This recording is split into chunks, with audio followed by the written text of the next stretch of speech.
Sir आवाज sir आवाज नहीं आ रही। सर आपने खुद को म्यूट कर रखा है।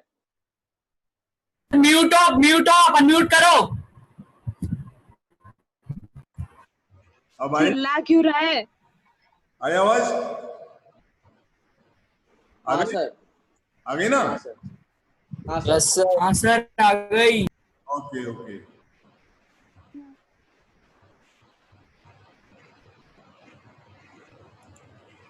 ठीक है।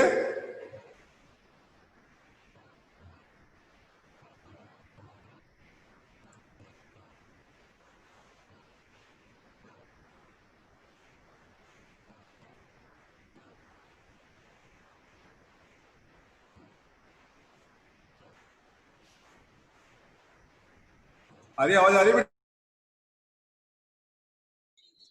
No sir. सर बंद हो गई। सर वापस सर नहीं आ अनम्यूट रही। करो अपने आप को। सर आपने खुद को म्यूट कर लिया। सर वापस म्यूट कर लिया, वापस अनम्यूट करो।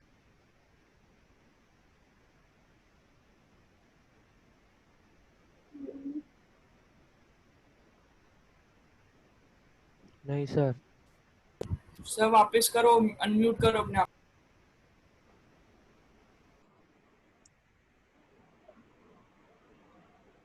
नहीं सर। नो सर वापस करो। सर आवाज अनम्यूट करो।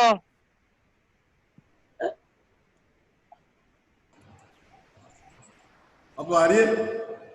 हाँ sir. Yes sir. Your audio well now. Okay.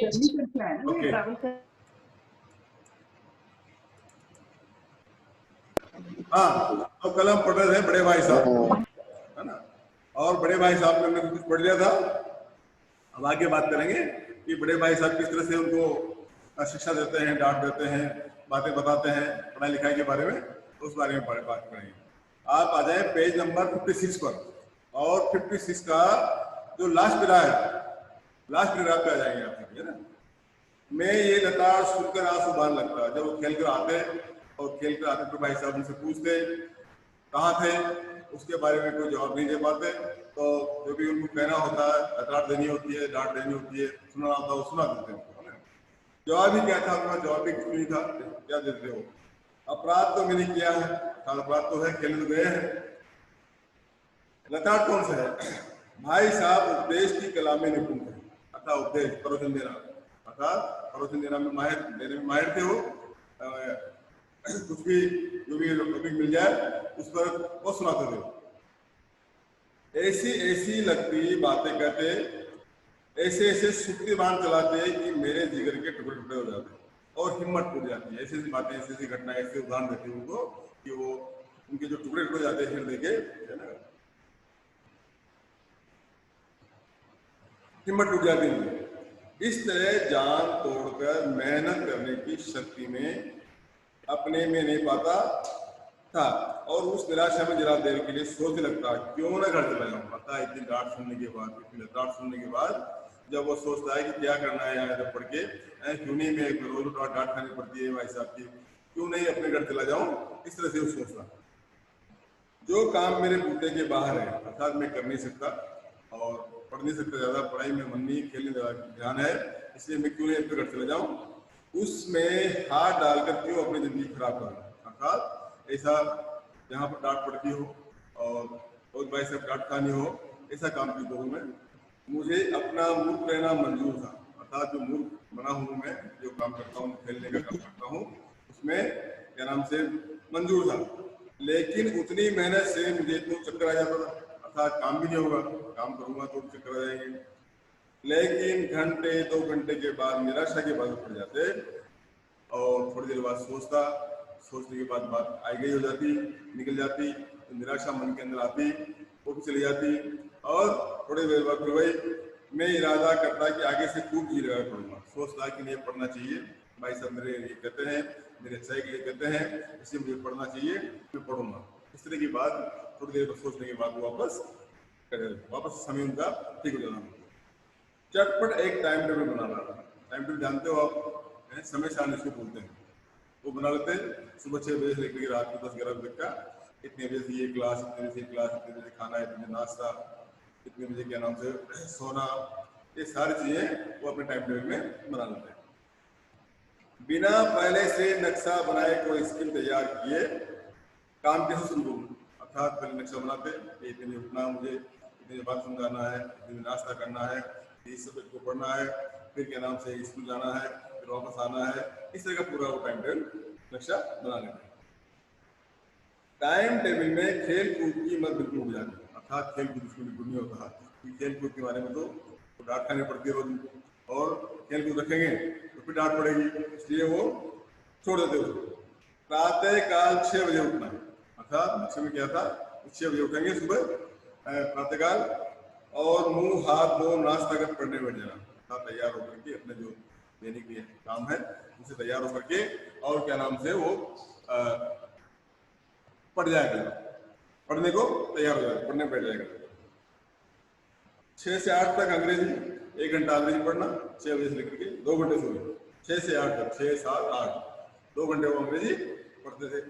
8 से 9 तक हिसाब होते हैं मैथमेटिक्स, अर्थात 8 से 9 1 घंटा मैथमेटिक्स हिसाब पढ़ते, और से 9 से 9:30 तक इतिहास, 9 से 9:30 तक आधा घंटा इतिहास में जैसे सब्जेक्ट होता है उसको वैसे समझ लेते हो, मैथ से बता देते, अंग्रेजी लिया देते और इतिहास भी पढ़ देते, इतिहास में केवल आधा घंटा ही देते, तो 9:30 तक इतिहास का पाठ पढ़ते, फिर भोजन और स्कूल, फिर अपना भोजन किया, खाना खाया, और उसके बाद स्कूल की तैयारी करते जाते।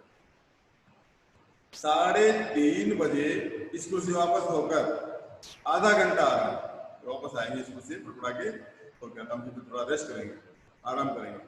आराम करने के बाद 4 से 5 तक भूगोल, फिर 1 घंटा भूगोल को देते, 4 से 5, और 5 से 6 तक ग्रामर, 5 बजे से लेकर के 6 बजे तक ग्रामर पढ़ते हिंदी की। आधा घंटा हॉस्टल के सामने टहलना, और उसके बाद आधे घंटे का जो समय है वो निकाल करके हॉस्टल में जाना नहीं, हॉस्टल के सामने टहलना, घूमना, देखना भी करना। 6:30 से 7 तक अंग्रेजी, 1 घंटा फिर अंग्रेजी पढ़ते, 6:30 से लेकर के, और 6:30 से 7 तक सो ज्यादा घंटा अंग्रेजी कंपोजिशन। फिर भोजन करके 8 से 9 तक अनुवाद, फिर खाना वाना खा के और खाना खाने के पश्चात क्या नाम से तैयार होकर के फिर 8 से 9 1 घंटा, 8 से बजे से लेकर के 9 बजे तक अनुवाद करते हो। 9 से 10 तक हिंदी, 9 बजे से लेकर के 10 तक हिंदी का समय बनाया, और 10 से 11 इंग्लिश विषय फिर विश्राम, 10 से 11 तक जो भी विषय रह गया है उसमें करने लगी पढ़ाई में, तो देते पूरे उसको और देखते, और फिर विश्राम के रात्रि को गो टू बेड, अर्थात सोने की तैयारी, सोने की तैयारी। इस तरह से उन्होंने एक समय बनाया। मगर टाइम टेबल बनाना एक बात है, वही बनाते हैं, आप भी बना सकते हो, बना लेते हो और बना सकते हो, मैं भी बना सकता हूँ, लेकिन उस टाइम टेबल पर चलना, उसको इम्प्लीमेंट करना, उस टाइम टेबल को क्रियान्वित करना बड़ा मुश्किल है।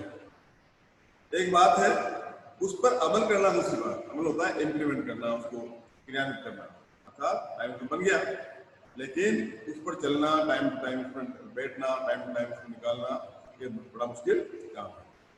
पहले दिन उसकी अवहेलना शुरू हो जाए, अर्थात बना तो लिया लेकिन पहले दिन उसकी अवहेलना कि वो टाइम पर नहीं कर पा रहा, टाइम पर नहीं बैठ पाता, टाइम पर नहीं जा पाता। ठीक,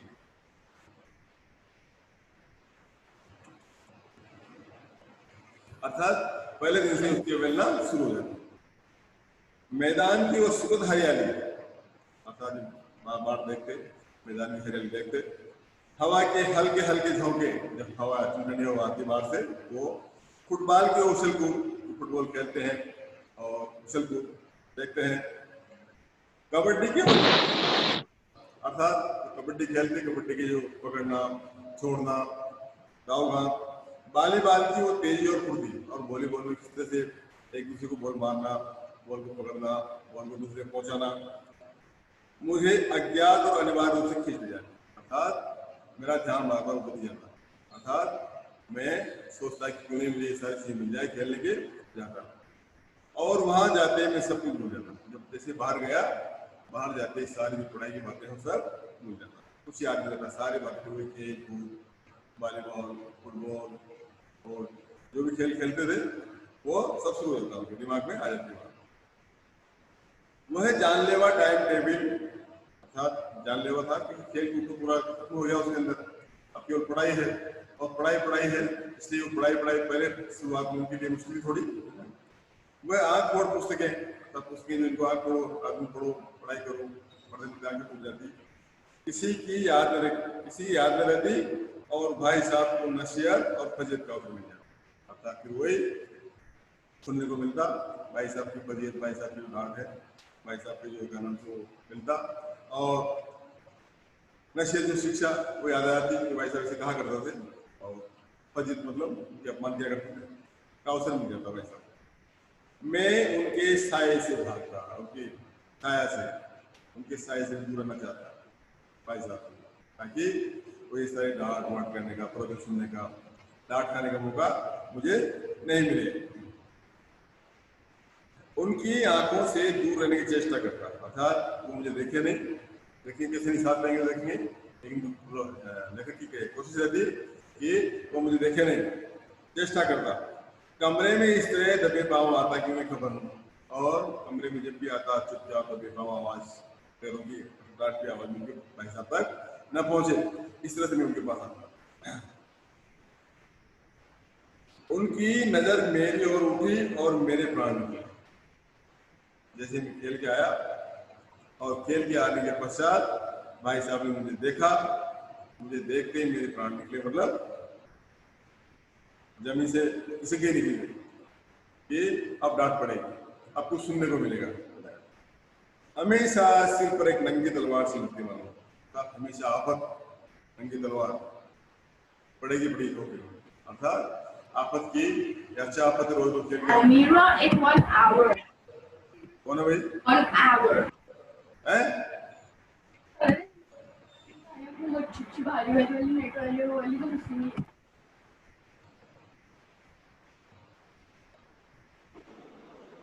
नोट कर दूंगा। और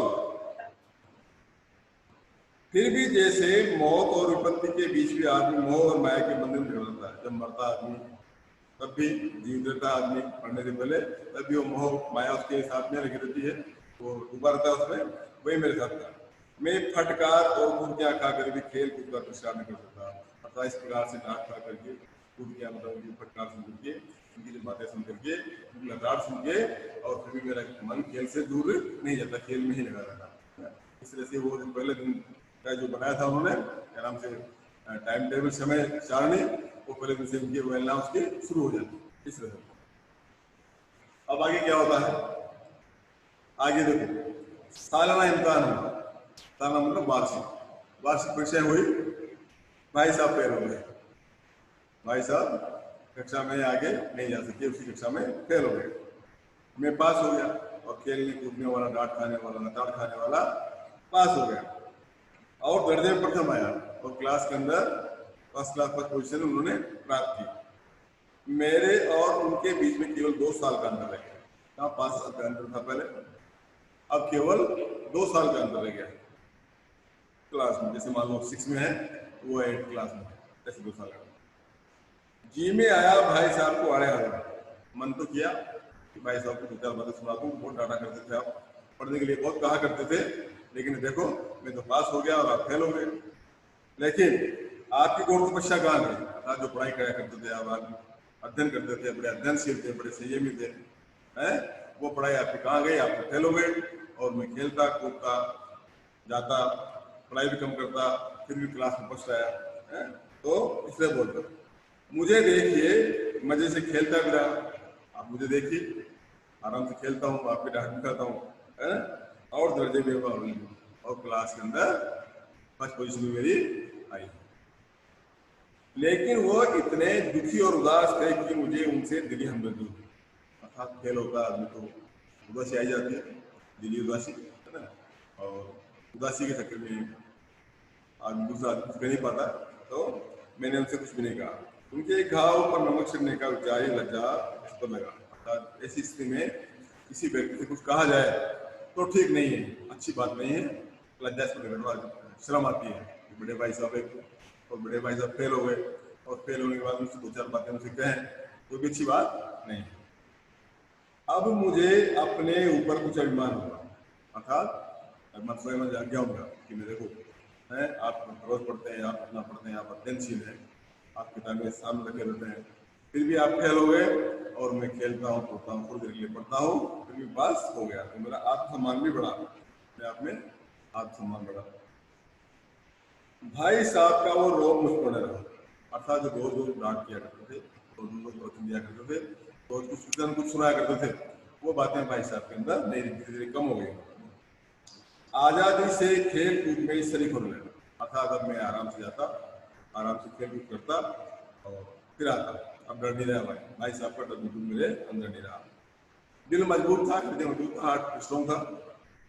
अगर उन्होंने फिर से मेरी फजीयत की, अर्थात मेरा अपमान किया, तो साफ कह दूंगा, सीधा सीधा बोल दूंगा, आपने अपना खून जलाकर कौन सा तीर मारा, अर्थात आपने रात दिन पढ़ के, रात दिन मेहनत करके, खून जला करके और कौन सा तीर मार लिया, कौन से अपने लक्ष्य में को प्राप्त कर लिया, यानी फिर भी आप फेल हो गए। आप रात दिन पढ़ते थे, उसके उपरांत भी आप कक्षा में फेल हो गए। इस तरह की बात मैं उनको कह दूंगा। मैं तो खेलते कूदते दर्जे में अव्वल आ गया, और मैं तो खेला भी, कूदा भी लड़कों के साथ, दोस्तों के साथ, और पढ़ाई भी की, और उसके उपरांत भी मैं कक्षा में प्रथम आ गया। इस तरह की बात मैं उनको कह दूंगा। अगर उन्होंने मेरे को डांटा, मेरी फजीयत की या मेरा अपमान किया, तो मैं इस तरह से भाई साहब से बोल दूंगा। जबान से है कि जताने का, शास्त्र होने पर भी मेरे रंग रंग के साथ दर्द होता कि भाई साहब का वो आपका मुझ पर नहीं, अर्थात जब देखता भाई साहब के चेहरे को, हाव भाव को, तो लगता है कि भाई साहब अब वो जो पहले सुनाया करते मेरे को रोचन, तो बात बात पर डांटा करते थे, तो खेलने से आने के बाद वो डांटते थे मुझे, वो डांटना उनका नहीं रहा। भाई साहब ने इसे भाग लिया, और भाई साहब भी समझ गए इस चीज को कि जब मैं डांट नहीं रहा हूँ, कह नहीं रहा हूँ, तो इसकी जो स्वच्छता है, इसकी आजादी की दौरान बढ़ रही है। उनकी सहज बुद्धि बड़ी तीव्र थी, अर्थात वो किताबों में पढ़ाई लिखाई में कमजोर थे, लेकिन फिर भी अनुभवी थे, फिर भी बुद्धिमान थे, बुद्धिजीवी थे, तो उनकी बुद्धि बड़ी तीव्र थी। और एक दिन जब मैं भोर का सारा समय गंडे की फेंक करके ठीक भोजन के समय लौटा, दिन की बात है, तो बाहर गया, और बाहर जाकर के गिल्ली होता है, लकड़ी से बनाते हैं गाँव में, गाँव का खेल है, गाँव में ज्यादा खेलते हैं, गिल्ली लकड़ी की बनाते, काट डंडा होता है, उससे मारते हैं। तो वो गिल्ली डंडा खेल खेलने लगा, और खेल कर जब आया तो लौटा, तो भाई साहब ने मानो तलवार की, मतलब कुछ कहना है, कुछ उनको डांटना है, कुछ फजीयत करनी है, कुछ सुनाना है, और मुझ पर टूट पड़े, आते छोटे भाई पर शुरू हो गए। देखता हूँ इस साल पास हो गए, क्या सुनाया कि तुम इस साल पास हो गए, अच्छे मार्क्स से पास हो गए हो, अच्छी बात है, और दर्जे में वाले अव्वल भी आ गए, और कक्षा में फर्स्ट क्लास भी आए हो, फर्स्ट क्लास में तुमने पास किया है, तो तुम्हें दिमाग हो गया, तुम्हारा दिमाग सर गया, दिमाग मतलब तुम्हारे अंदर अहंकार आ गया है, दिमाग हो गया मतलब दिमाग हो गया, मतलब अहंकार आ गया। मगर भाईजान, भाई छोटे भाई, मगर भाईजान घमंड तो बड़े बड़े का नहीं रहा, अतः इसलिए जो घमंड क्या करते थे बड़े बड़े लोग, उदाहरण देते हैं, रावण का उदाहरण देते हैं, दारूण का उदाहरण देते हैं, और कई से लोगों को उदाहरण देते हैं कि इनके उदाहरण, इनकी क्या नाम, जो अहंकार था वो भी किस तरह से टूट गया। तुम्हारी क्या स्थिति, तुम मामूली आदमी हो, मामूली इंसान हो, छोटे बच्चे हो, और तुम इस तरह से अहंकार करते हो, घमंड करते हो, तो उसकी क्या औकात है। इतिहास में रावण का हाल तो बड़ा है, आप उदाहरण दें रावण का, रावण को सब जानते हैं आप, रावण कितना अहंकारी था, कितना अभिमान था उसके अंदर, लेकिन उस अभिमान को भगवान राम के सामने उठना पड़ा, मरना पड़ा उसको। उसके चरित्र से तुमने कौन सा उपदेश किया, अर्थात रावण को पढ़ के, रामायण को पढ़ के, रामायण को पढ़ के, और रावण से कौन सा उपदेश, कौन सी शिक्षा, कौन सा ज्ञान तुमने प्राप्त किया, अर्थात कोई ज्ञान प्राप्त नहीं किया, या यूं ही पढ़ गए, या केवल ऐसे पढ़ गया कि हाँ ठीक है, मैं रावण था, रावण के अंदर अधिकार था, सीता को लेके आया था, और सीता को देना नहीं चाहता था, और राम ने उसके द्वारा मारा गया, ये इतनी बात तुमको याद है। बाकी जो वास्तविक स्थिति है अहंकार में, व्यक्ति किस तरह से मारा जाता है, ये तुमने नहीं पढ़ा। महज इम्तिहान पास कर लिया, कर लेना कोई चीज नहीं है। अर्थात इस प्रकार से पढ़ लिख करके किताबें और याद करके विद्या के द्वारा परीक्षा पास करना कोई बड़ी बात नहीं, बड़ी चीज नहीं है। असल चीज है वास्तविकता है। क्या है वास्तविकता? बता रहे हैं, बुद्धि का विकास। अर्थात पढ़ाई लिखाई वो सही है जिससे बुद्धि का विकास होता हो, जिससे समझ बढ़ती हो, जिसमें सोच समझने की शक्ति बढ़ती हो। तो इस तरह की बातें वो कहा करते हैं। जो कुछ पढ़ो उसको अभिप्राय समझो। अर्थात जो भी पढ़ा आपने, जो भी समझा है, उसका अभिप्राय, उसका मतलब समझिए कि इसमें जो कहा गया है, इसमें लिखा गया है, इसमें जो बताई गई बात, वो क्या अच्छी है, क्या बुरी है, क्या करना चाहिए, क्या नहीं करना चाहिए, आदि बातें। अभिप्राय मतलब अर्थ समझो। रावण भूमंडल का स्वामी था। अर्थात रावण पूरे संसार का, दुनिया का स्वामी था, भूमंडल का मालिक था, राजा था। ऐसे राजाओं को चक्रवर्ती कहते हैं, और जो ऐसा राजा होता है उसको चक्रवर्ती सम्राट हमारे यहाँ कहा जाता है। चक्रवर्ती पूरे ब्रह्मांड के उसमें जो राजा होता है। आजकल अंग्रेजों के राज्य का विस्तार बहुत बड़ा हुआ। अर्थात अंग्रेज भी आजकल दुनिया में फैले हुए हैं और उनका जो साम्राज्य है कई राज्यों तक है, पर इन्हें चक्रवर्ती नहीं कह सकते। ये चक्रवर्ती नहीं कहलाते। क्यों नहीं कहलाते? संसार में अनेक राष्ट्र अंग्रेजों को आधिपत्य स्वीकार नहीं करते, क्योंकि इनके अलावा, कुछ देशों के अलावा कई राष्ट्र ऐसे भी है जो अंग्रेजों के आधिपत्य में, अंग्रेजों के उसमें नहीं है, अंग्रेजों के साम्राज्य से बाहर है। इसलिए वो अंग्रेज जो है ब्रिटेन के, ब्रिटिश के, वो न चक्रवर्ती सम्राट है, और दूसरे लोग हैं वो इनको चक्रवर्ती भी नहीं मानते। बिल्कुल स्वाधीन है। रावण चक्रवर्ती राजा था। संसार के सभी महिम उसे कर देते थे। महिम होते राजा, संसार की, दुनिया के जो उसके अधीन थे, वो उसको कर होता टैक्स साल कर बताइए आप राज कीजिए और उसके बदले में आपको टैक्स दिया जाएगा। वो टैक्स उनको, अंग्रेजों को दिया करते थे। बड़े बड़े देवता उसकी गुलामी करते थे, और जो देवता लोग थे वो देवता भी उसकी गुलामी, उसकी पराधीनता में थे और उसके काम करते थे। आग और पानी के देवता भी उसके दास थे। अग्नि, आप जानते हो उसके देवता होते हैं अग्नि देवता। जो इंद्र देवता भी उसके दास थे, उसकी गुलाम थे। मगर उसका अंत क्या हुआ? अर्थात रावण का घमंड किस तरह से भगवान राम ने तोड़ दिया। बड़े बड़े देवता उसकी क्या हुआ? घमंड ने उसका नाम निशान कर दिया। अर्थात उसके अंदर जो अहंकार था खत्म हो गया, और भगवान ने उसके अहंकार को कर दिया, तोड़ दिया, मरोड़ दिया, मार दिया। कोई उसे एक चुल्लू पानी देने वाला भी नहीं बचा। अर्थात आखिरी दिनों में उसको कोई पानी पिलाने वाला भी नहीं मिला। इस प्रकार से उसका अहंकार टूट गया। आदमी और जो कुकर्म चाहे करे, आदमी और जो चाहे कुकर्म करे, पर अभिमान न करे, चाहे कितना भी बुरे काम करे, लेकिन अहंकार, घमंड, डर उसके अंदर नहीं होना चाहिए।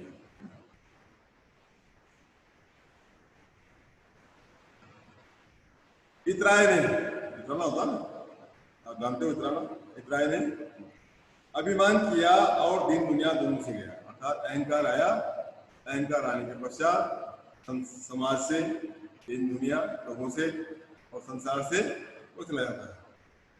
शैतान का हाल भी पड़ा होगा, शैतान को आप जानते हैं, और उसका हाल पड़ा होगा।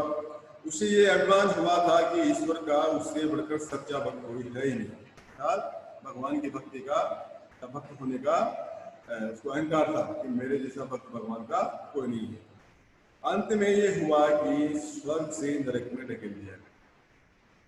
लास्ट में भगवान ने उसको स्वर्ग में न भेज करके और सीधा नरक में पहुंचा दिया कि आपको नरक में जाइए, वही नहीं है। शायद उन्होंने भी एक बार अहंकार किया, शायद उन बजाते उनको भी अहंकार हो गया था, भीख मांग मांग कर मर गया। अंत समय में भक्ति छोड़ करके और दुनिया के सामने भीख भिक्षा मांग करके वो भी मर गया। तुमने तो अभी केवल एक राजा पास किया है, एक दर्जा पास किया, सॉरी, एक दर्जा मतलब एक क्लास पास की तुमने तो, है ना।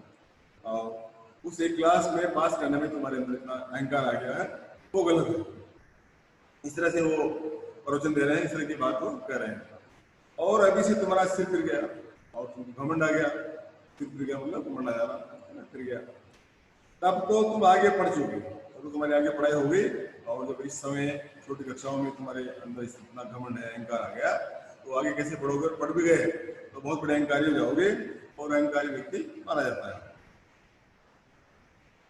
ये समझ लो कि तुम अपनी मेहनत से नहीं पास हो। क्या बोलते बड़े भाई, छोटे भाई को, कि ये जान लो कि तुम अपनी मेहनत से नहीं है, दूसरे की मेहनत से हुए हैं, ऐसा उनका कहना है। अंधे की हार पटेल लग गया, अर्थात अयोग्य व्यक्ति को वैसे ही कुछ प्राप्त हो गया है, अर्थात अंधे की हार पटेल लगना। बहुत सारे मुहावरे इसके लिए, मुहावरों को ध्यान रखना, जितने मुहावरे हैं इन मुहावरों को याद करते रहना। ये मुहावरे आते हैं, परीक्षा में पूछे जाते हैं, और जो मुहावरे हैं वही पूछे जाते हैं जो कक्षा में, जो किताबों में आपके दिए हुए हैं, वार्षिक परीक्षा के अंदर आते हैं। तो अंधे के हाथ पटेल लगना ये मुहावरा है। और तुम पढ़े नहीं या पढ़े थोड़ा बहुत और फर्स्ट क्लास आ गए, अव्वल आ गए, दर्जे में पास हो गए, अव्वल आ गए, तो तुम्हारे हाथ में, अंधे के हाथ में एक बटेर लग गई। मगर बटेर केवल एक ही बार लग सकती है, बार बार नहीं लगती है। अंधे के हाथ में अयोग्य व्यक्ति को कुछ चीज मिलती है, एक आध बार मिलती है, बार बार नहीं, उसके हाथ में बटेर नहीं आती, बार बार नहीं लग सकती, बार बार वो बटेर को नहीं पकड़ सकता, बार बार बटेर उसके हाथ में नहीं आती। कभी कभी गुल्ली डंडे में भी आधा चोट निशाना पड़ जाता है, अंधा चोट निशाना पड़ जाता है। अर्थात गुल्ली डंडा होता है ना, उसको खेलते हैं, और अंधा है, अंधा भी खेलता है, तो उससे एक आध चोट कभी भी लग जाती है, तो वो पार कर देता है गिल्ली को। ये भी मुहावरा है। इससे कोई सफल खिलाड़ी नहीं हो जाता, अतः इसको ऐसा कहना, कभी कभी लग जाना, कभी पास हो जाना, कभी क्या नाम से खेल कूद में अच्छी से छक्का मार देना है, ये क्या नाम से अच्छी बात नहीं है। अच्छा खिलाड़ी नहीं बन सकता, है ना। सफल खिलाड़ी वो है जिसका कोई निशाना कर रहा है, अर्थात अच्छा खिलाड़ी, अच्छा तो व्यक्ति है खेल में हो, पढ़ाई में हो, जो है कि एक बार में पास हो जाए और उसको अहंकार ना हो। खिलाड़ी भी अच्छा है जो हर जो बॉल है उसकी हर छक्का है या हर जो चीजें है वो उसके खाली नहीं रहना चाहिए, उसकी बड़ी रहना चाहिए। मेरे फेल होने पर मत जाओ, अर्थात बार बार तुम्हारे दिमाग में आती है कि मैं फेल हो गया, तुम पास हो गए, मैं फेल हो गया, तुम पास हो गए, तो इस चीज पर आप मत जाइए मेरे फेल होने पर।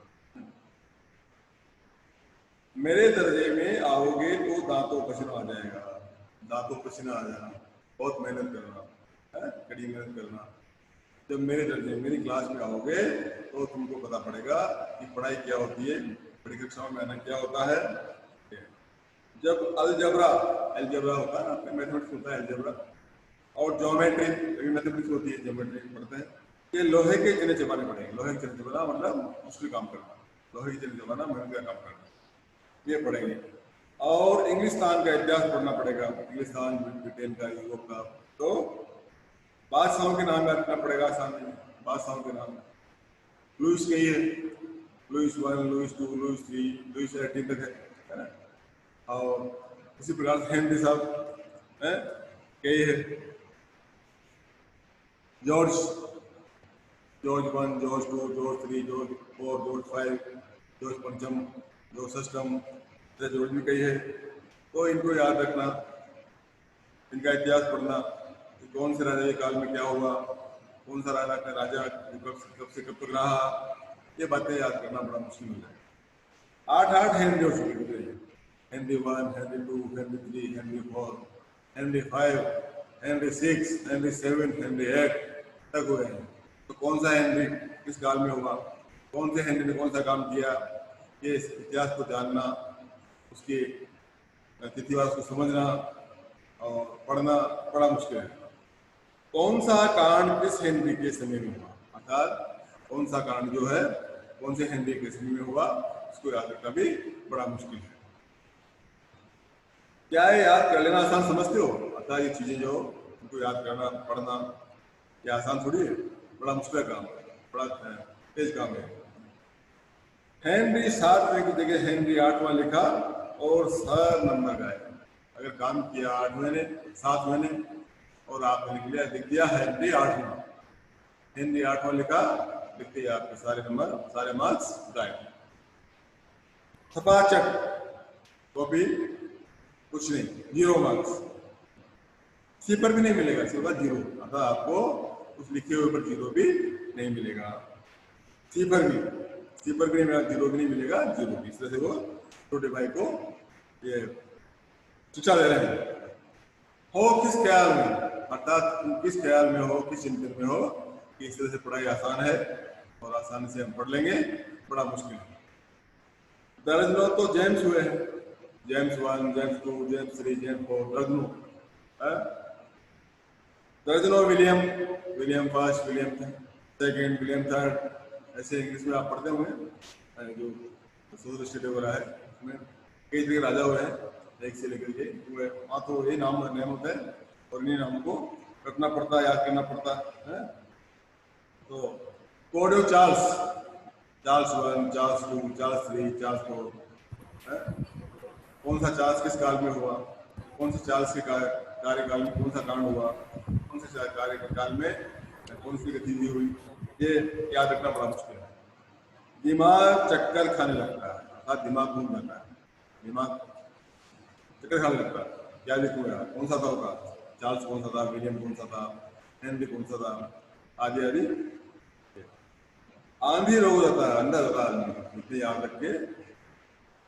इन अभागों का नाम भी न जुटते, इन अभागों को नाम भी न जुटते, एक ही नाम के पीछे दोयम, स्वयं, चारुम, पंचुम लगाते चले गए। दोयम दूसरा, स्वयं सोवा, चारुम चौथा, पंचम पांचवा, पता ना, जाट पंचम, जाट द्वितीय, जाट तृतीय, Henry 1, Henry 2, Henry 3, Louis 1, Louis 2, Louis 3, Louis 4, Louis तो 1820 तक हुए हैं।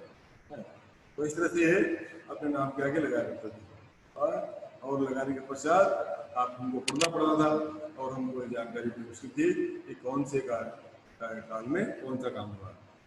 चलेंगे, मुझसे पूछते तो 10 लाख नाम बताता, मुझसे पूछते तो 10 लाख नाम बताता। अगर तुम मुझसे पूछे तो मैं तुमसे बताता, मतलब उनको इतना कॉन्फिडेंस था अपनी शिक्षा पर कि मैं जो भी पढ़ता हूँ, चाहे 2 साल पढ़ूँ, चाहे 3 साल पढ़ूँ, लेकिन विषय के ज्ञान को पूरा याद करता हूँ, विषय के ज्ञान को पूरा मुझे याद है। इस तरह से ये पाठ चलता रहता है। आज का पीरियड खत्म होता है, नेक्स्ट पीरियड पढ़ेंगे, ठीक है बेटा।